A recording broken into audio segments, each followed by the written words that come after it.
back with another video. I wanted to continue talking about tanking a bit. Like, we talked about the downside of the process and what happened to Embiid, which is pretty tragic in a sense, but I think there are ways to mitigate those factors by not depleting your team of all assets. So, like, there are certain ingredients I think you need to have a successful tank where you actually tank and the players become good after. You have to have, obviously, a good head coach that can really communicate well to the group, because I think you don't want to alienate any players on the roster, especially guys that are so focused on winning. You have to explain to them that there's a longer process to this and we're looking to win big, not just win small. So, like, there's going to be a process in it, and I think it takes a bunch of rookies. Like, you want to give young guys minutes, and they will make mistakes and learn from them, but those mistakes will eventually lead up to a couple more losses than wins. And I think, obviously, everyone could see what's happening if a rookie's playing tons of fourth quarter minutes and all these type of different things being put in different roles. You can see how they grow over time. And I think Darko really last year gave the front office confidence to go in this direction this year, where we call it year one of a rebuild, because we're playing a bunch of rookies this year. And then next year, they're going to be that much better, and we're going to probably move up as this kind of group this year came in. And it's a perfect timing with the strength of the draft, because you don't want to tank in, like, a weak draft, because I think they're just, the upside isn't there in a sense of what you're doing to your current players and what you're getting out of it, right?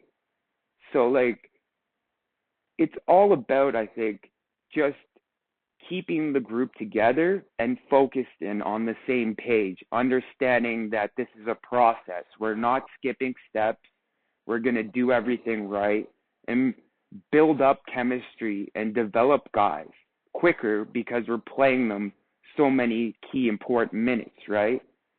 And I think, obviously, it takes the veterans to really lead them, help them in recovery, help them try to understand their schedule, sleep time, when it's time to have fun, like, just guide them a bit on the process of being a pro, and I think that really helps. And you can see gradual improvement throughout the season, right? I think Grady came in this year again, really upped his game again, and I think if we're looking at the coach we have right now, we really want to bring in some of these guys that can have upside with development.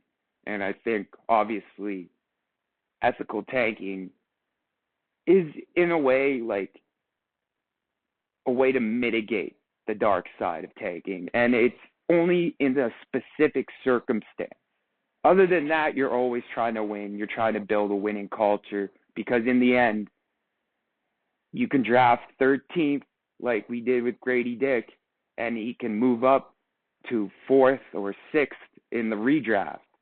So we didn't have to drop down to 4th or 6th in that year to get a player that eventually would supersede the other guys that went before him and become that value. So I think, yeah, in weaker drafts, there's more, like, ambiguity, so you can maybe nail a pick like that.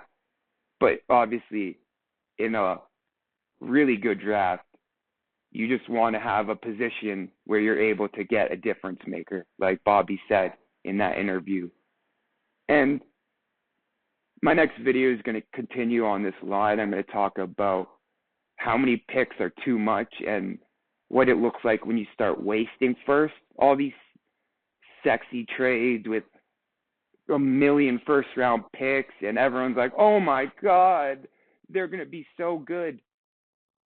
But there's a certain timeline and cycle and how you bring people in. If you have 5 draft picks in the first year and 5 draft picks in the next year, You're not keeping all five people from the first year because it's you can't build a roster that way.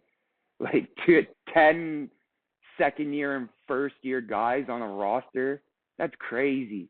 So like you're gonna end up cutting some of these picks that you paid value for. So using what you get also is part of it. And strategic tanking is something that is very advantageous, but you have to be careful, right? And I think that's the key of this video. Have a good one.